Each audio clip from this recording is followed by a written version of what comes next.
नमस्कार गुड्डी किचन को आपन को स्वागत। आज आपण शेयर करने को नहीं आसी चूड़ा आलूर एमती क्रिस्पी रेसिपी। बाहर जी क्रिस्पी भितर से नरम। आशा करुँची वीडियोटी भल लगे लगे लाइक करंतु, शेयर करंतु, आ चैनल नुआ थिले चैनल को सब्सक्राइब करंतु। चलंतु स्टार्ट करिबा आजिर रेसिपी। मु एठी चूड़ा 2 कप नहीं, चूड़ा को पानी रे बतरई देइथिली ओ ताकू चिपुड़ी चूड़ा अलगा रखी देइथिली। आलू सिजेई ताकू चकड़ी देइथिली, सेथिरे आलू देई देइछि। मु एठी कटा होइथिबा पियाज पकेइछि, कैप्सिकम ओ कंचा लंका देइछि, धनिया पत्र किछि देई देइछि।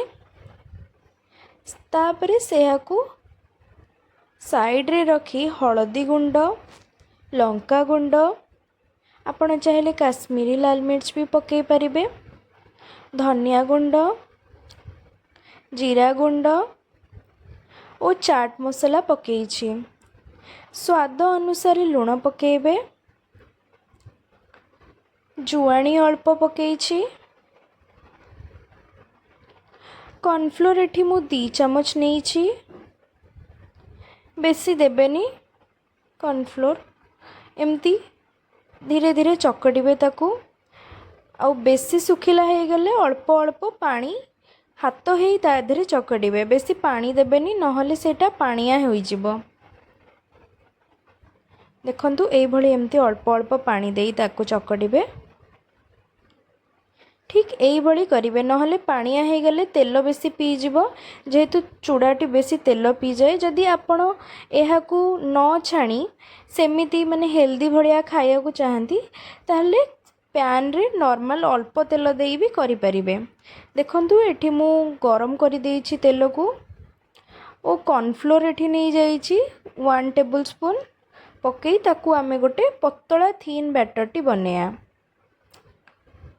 तो आकु पूरा पतला कर देबे, क्रम्स जेमती रहिबनी आधेरे। तापरे सेई चकड़ा को टिके गोल करी ताकू हला आमे शेप दबा।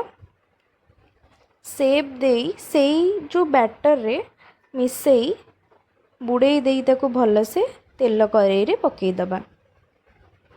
एमती सबु जाक सेया ही करिबा सेम प्रोसेस रे। देखंतु एही बळी आपण भी करिवे, गोटे परे गोटे एमती पकेबे।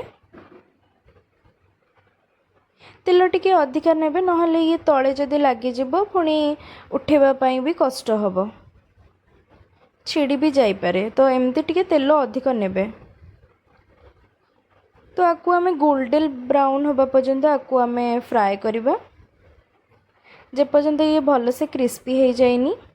देखंतु धीरे धीरे एमती ओल्टौथिबे, नहले पोड़ी जिवो।